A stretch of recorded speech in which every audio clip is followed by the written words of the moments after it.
Hey,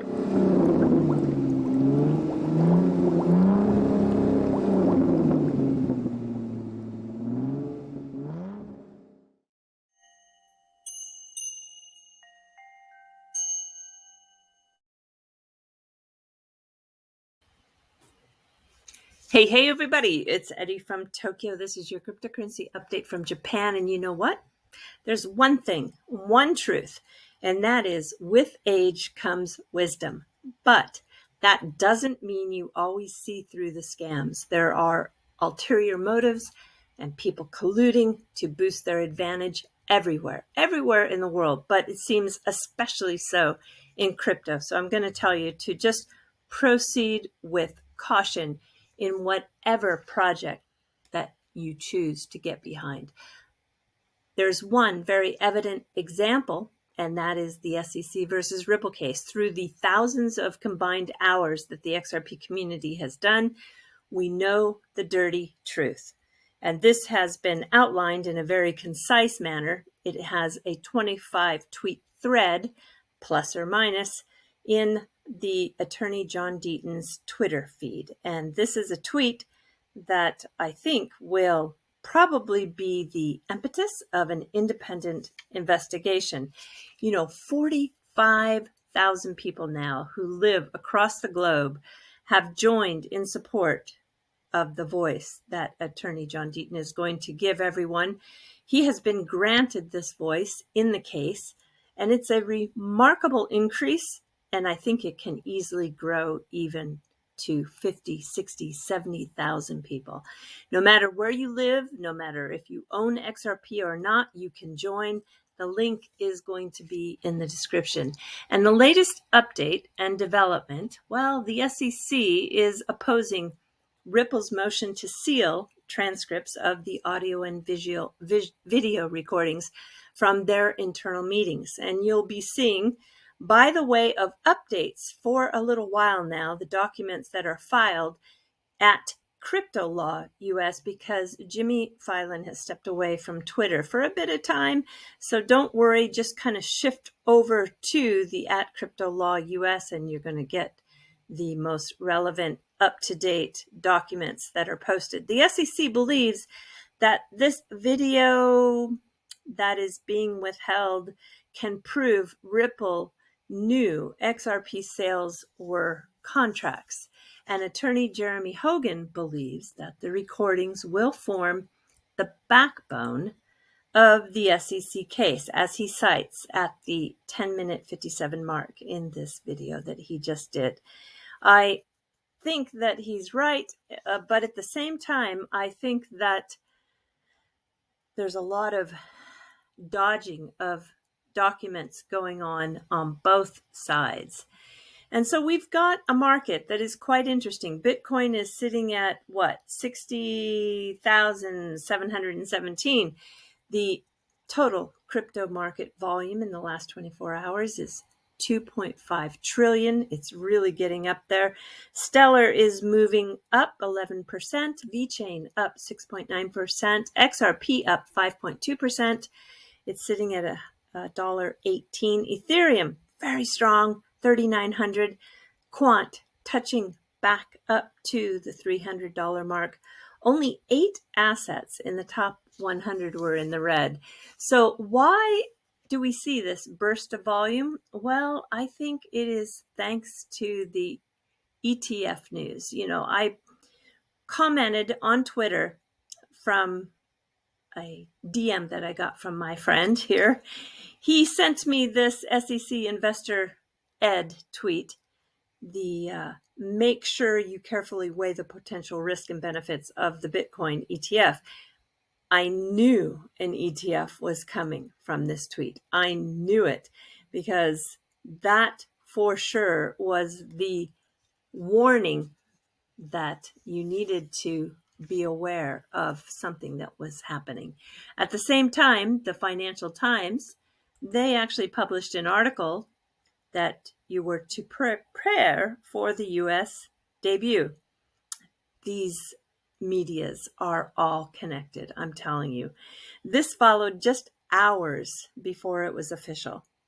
And what does this ETF mean? Well, it legitimizes Bitcoin as a financial instrument for Wall Street. And the ironic thing about this, really serious, if you've been in this space for any length of time, yeah, I'm happy that the market loves the ETF news, but I just can't help but wonder how Satoshi feels. I am sure he feels a little sick. This can't be the cypherpunk dream move.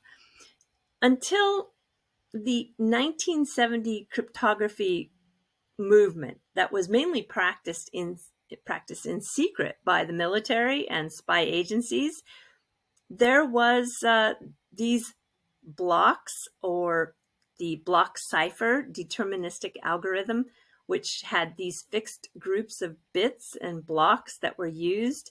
And I think nobody was really paying attention. But I think if you're in this space, the technical roots to how this space evolved, I think is really important. Just about 700 people formed discussion groups in the early 90s and began to form some principles that actually drove the creation of Bitcoin. There are three names that you should really know: Tim May, Eric Hughes, and John Gilmore.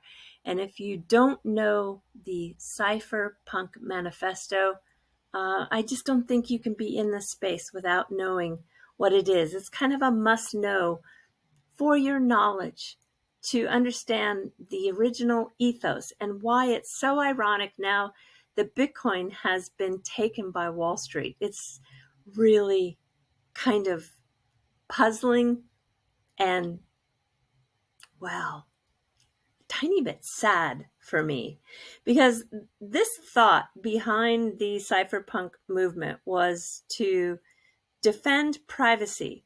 And this is through the thought of doing it with code.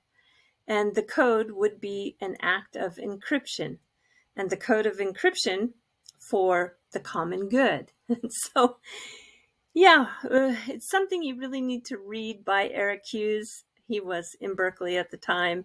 It's dated 1993. He was an American mathematician. I'm going to put a link to it just because I really do believe that if you're in this space, you should understand the process and history of where we were and where we are today. So you might say to yourself, Eddie, I don't care about this stuff. I just want to make money. Okay, I understand that too. Everything is a balance though, right? You can make money and you can also be smart on your history. I want you to pay attention to what Raoul Pal just has said. If you don't see by now that the tokenization of everything is the biggest thing that we have ever seen and will ever see, I can't help you much. It dwarfs all other opportunities for risk reward over time. Web 3.0 is something few yet understand, but will change business forever. Yeah, so please don't focus on the drama. Focus on the big picture. Focus on how this is really a transformational time that can change your life for the better. And in addition to changing your life, study up on your history. All right, everybody, we're jumping to the fluff. Starting, the 13th of October, last Wednesday, Hoshinoya, an upscale hotel chain, started an original theme dinner in Tokyo called Lantern Dinner. It's to enjoy a meal with no fear of eating in a public space. Yeah, I'm just telling you, this is really crazy world now. These are custom-made lanterns to create a friendly partition so that you can talk without hesitation. And this is what it looks like with a man sitting at his very fine table. The lantern is made in Kyoto. It was made by a company that was founded more than 300 years ago. And the private rooms are about 40 square meters and they're ventilated 5.5 times per hour, which is 11 times the standard requirements here in Japan. It looks like canaries in a cage. I just don't know what to say. The course dinner, too, is a little on the expensive side. It'll run you about $200 per person. And the chef has polished his skills in France. Yeah, you can't make this stuff up. It's for real.